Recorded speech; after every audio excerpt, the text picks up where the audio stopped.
Layaknya sebuah rumah, tamu yang berkunjung tentu disambut dengan suasana yang bersih, tertata, dan rapi untuk memberi kenyamanan. Jika Malioboro sebuah rumah, maka layaknya memiliki teras yang lebih nyaman untuk menyediakan tempat bagi tuan rumah dan tamu pendatang yang berkunjung untuk saling berbagi cerita.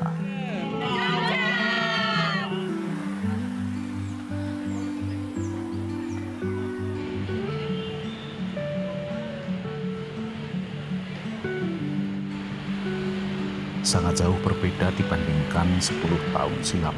Kini kesan sebagai Malia dan Bara lebih terasa dengan berbagai fasilitas yang memadai. Revitalisasi teras Malioboro kini hampir selesai diwujudkan. Teras Malioboro hadir sebagai wujud gagasan sentralisasi pusat belanja yang memudahkan wisatawan menikmati pengalaman berbelanja tanpa harus berpindah-pindah tempat. Terdapat beragam produk khas dan cenderamata termasuk fashion, aksesoris, kerajinan, hingga wisata kuliner. Sentralisasi pusat belanja ini tentu akan memudahkan wisatawan dalam berbelanja. Terdapat teras Malioboro II yang saat ini sebagai wadah relokasi sementara untuk pedagang kaki lima yang sebelumnya berderet di selasar Malioboro dan menimbulkan kesan semrawut dan tidak tertata. Pemerintah Kota Yogyakarta pada tahun 2014 telah gencar melakukan sosialisasi terkait revitalisasi teras Malioboro kepada segenap elemen masyarakat, komunitas, para pemilik toko, pedagang kaki lima, pengelola hotel, dan kepada juru parkir di Malioboro. Perancangan teras Malioboro II merupakan relokasi yang bersifat sementara untuk memberikan ruang pada pedagang kaki lima agar tetap menggelar lapak sementara pedestrian Malioboro direkonstruksi. Tentunya hal ini sebuah upaya yang dilakukan pemerintah Kota Yogyakarta yang tidak semena-mena menggusur tanpa memikirkan solusi bagi para pedagang. Tanpa disediakannya teras Malioboro II kala itu, para pedagang tidak dapat menggelar lapaknya. Keberadaan pedagang menjadi bagian tak terpisahkan dari daya tarik wisatawan berbelanja di Jogja. Sementara itu, pemerintah dapat terus menjaga sektor pariwisata sebagai pilar pendapatan asli daerah. Dengan langkah ini, teras Malioboro menjadi simbol harmoni antara kepentingan wisatawan, pedagang, dan pemerintah. Sebuah solusi yang tidak hanya menjaga warisan, tetapi juga menciptakan peluang baru bagi masa depan pariwisata Jogja. Kepingin banget di sini, betul. Kalau meh nangis nanti air matanya udah habis. Sepi banget. Nggak payung, karena pengunjungnya sedikit kan. Karena waktu kita jualan di Malioboro itu kan orang tidak ingin membeli sebetulnya, cuma ingin jalan-jalan dan melihat. Tapi karena melihat kita jualan itu tertarik dan membeli. Kalau di sini kan otomatis kalau nggak mau beli ya males lah mau masuk ke teras ini karena nggak nyaman, panas juga, seharian. Ini bocor, ini semua ini jualannya banjir bocor. Itu deket kamar mandi aja mampet, saluran air nggak beres Mbak. Semua sampah, mana-mana sampah. Di sini, ini saya tadi buka dari jam 11 sampai jam berapa ini? Belum ada orang bertanya. Setelah saya pindah dari sini, memang menurun banyak. Nggak laris, sepi, apalagi yang di belakang-belakang itu nggak laku.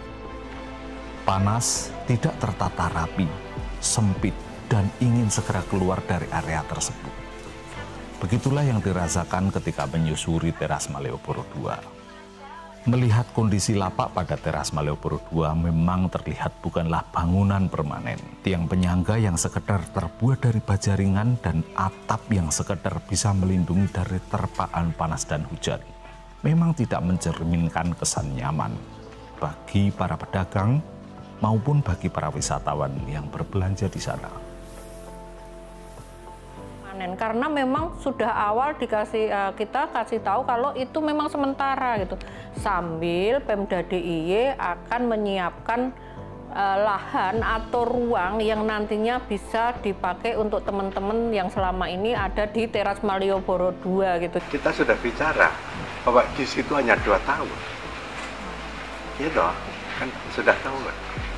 Tapi saya tidak mengenal koperasi Tridharma.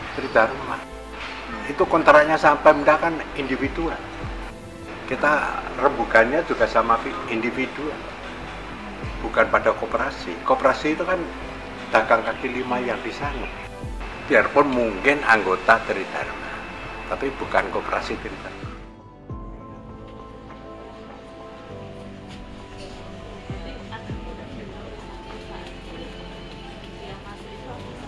Memang kami meyakini ada dinamika, resistensi, ada yang mau pindah, ada yang nggak mau pindah. Ya kalau kita bicara udah sosialisasi belum, sudah harusnya kan sudah 2 tahun yang lalu udah tahu para tenan yang selama ini di Teras Malioboro 2 itu udah tahu besok ini akan pindah, tapi tempatnya Pemda DIY cari dulu waktu itu ya, dan sekarang kan sudah didapatkan di kawasan yang kemarin kita juga sudah kita sampaikan ada di Ketandan dan di samping Teras Malioboro 1 atau di Beskalan.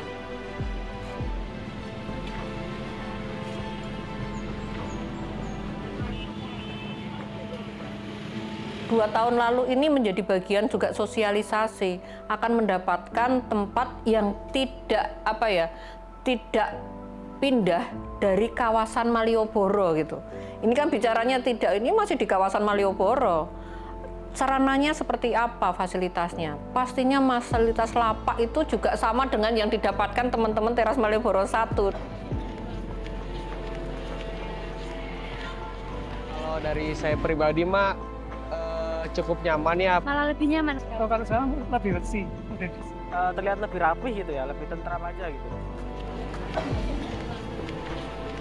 Sekarang kan nggak semua yang dulu ada PKL semua bau, PLSN kan malamnya bau.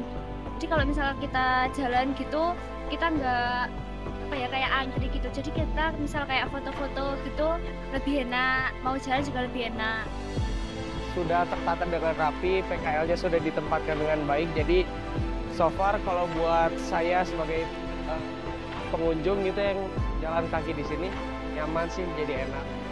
Kita sebagai pejalan kaki itu tidak terganggu dengan adanya pedagang-pedagang yang menghalangi jalan, terutama di trotoar gitu. Keberhasilan Teras Malioboro 1 yang kini semakin ramai dikunjungi menjadi bukti nyata keberlanjutan konsep strategis yang diterapkan. Hal ini tentu akan diadopsi pada relokasi Teras Malioboro 2 dengan menghadirkan lapak yang lebih tertata, estetis, dan fungsional. Langkah ini tidak hanya memastikan kenyamanan pedagang dalam beraktivitas, tetapi juga memberikan pengalaman berwisata yang lebih menyenangkan bagi para pengunjung. Ini masyarakat juga bisa tahu sebetulnya apa saja sih yang didapatkan dari teman-teman nantinya.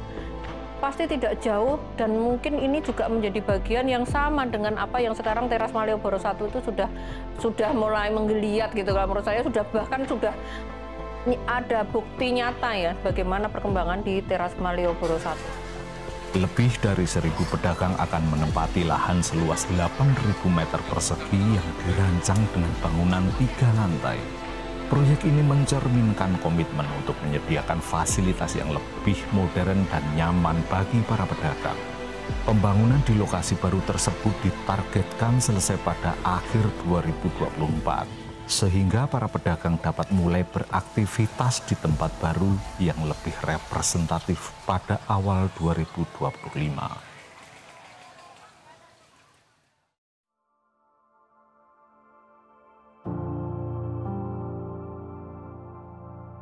Lahan Teras Malioboro 2 kedepannya akan dimanfaatkan untuk pembangunan proyek Jogja Planning Gallery atau disingkat JPG.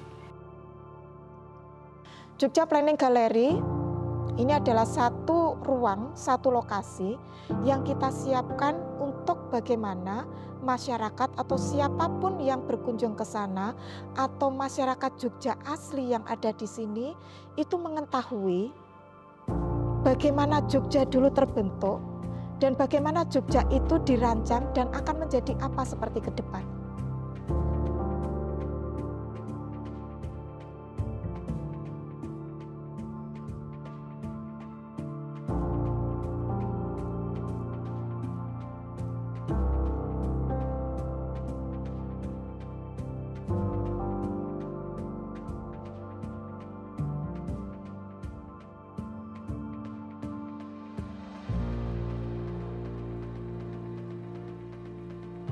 Jadi Jogja Planning Gallery ini nanti akan menjadi satu ruang yang memberikan informasi dengan berbagai macam cara, dengan berbagai macam kreasi, dengan berbagai macam IT terkait dengan Jogja dulu terbentuk dari apa sih?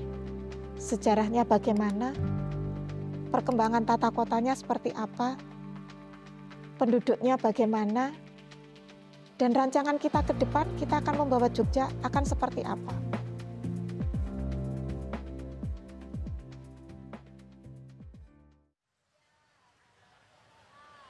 Mulai tahun 2025, Teras Malioboro II akan direlokasi secara permanen ke kawasan Beskalan dan di kawasan Ketandan. Kedepannya, tidak akan ada lagi penyebutan Teras Malioboro I dan II, melainkan menjadi satu kesatuan dengan nama Teras Malioboro.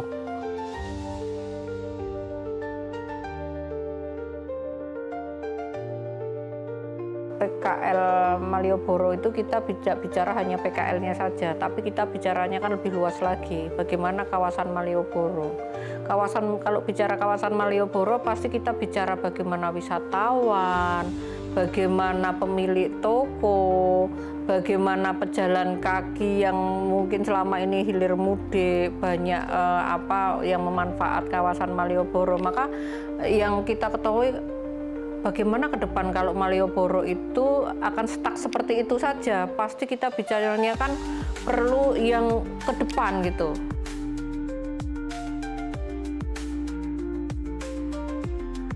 Tempat wisatanya belanja di Jogja, jadi kan branding ini yang harus kita bawa gitu. Jadi saya yakin dengan adanya penataan dan bagaimana nanti penataan tidak hanya layout saja, bicaranya pasti penataan dari sisi sumber daya manusianya. Jadi kalau ada resistensi sekarang mungkin kan ini juga menjadi bagian dinamika gitu.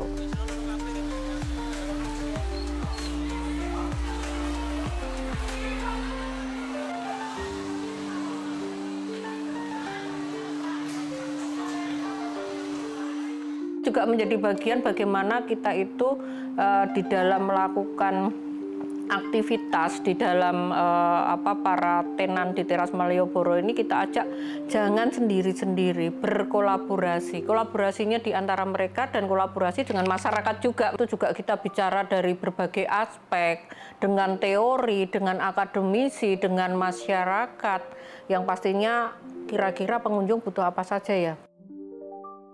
Kita bicara terhadap penataan kawasan atau penataan di sumbu filosofi, kalau kami bicara aspek dari sisi aspek ekonominya, ini kan bicaranya bagaimana sebetulnya multiplier efeknya tidak hanya dipandang oleh salah satu golongan. Ini bentuk komitmen yang harapannya ini juga akan kembali dari apa? Kembali kesejahteraan masyarakat kan gitu. Kembalinya bukan uang ke pemerintah, tapi kesejahteraan masyarakat yang selama ini para tenan mungkin merasa terusik yang tadinya jualan di sepanjang Malioboro itu. Tapi bicaranya kan sekarang bagaimana sih ke depan Malioboro ini kan tidak hanya berhenti sekarang seperti sekarang. Malioboro akan kita bawa kemana? Malioboro itu hanya tidak lokal ini, tapi Malioboro pastinya penataan yang ke kelasnya mesti kan lebih meningkat lagi gitu. Bagaimana masyarakat hadir, wisatawan juga nyaman, banyak pejalan kaki nyaman, setiap Selasa Wage juga ada atraksi. Maka kalau kita bicara penataan itulah Pemda DIY berkomitmen, tadi komitmennya sudah sangat luar biasa karena ini juga sudah ada perencanaan terhadap bagaimana ke depan di kawasan itu.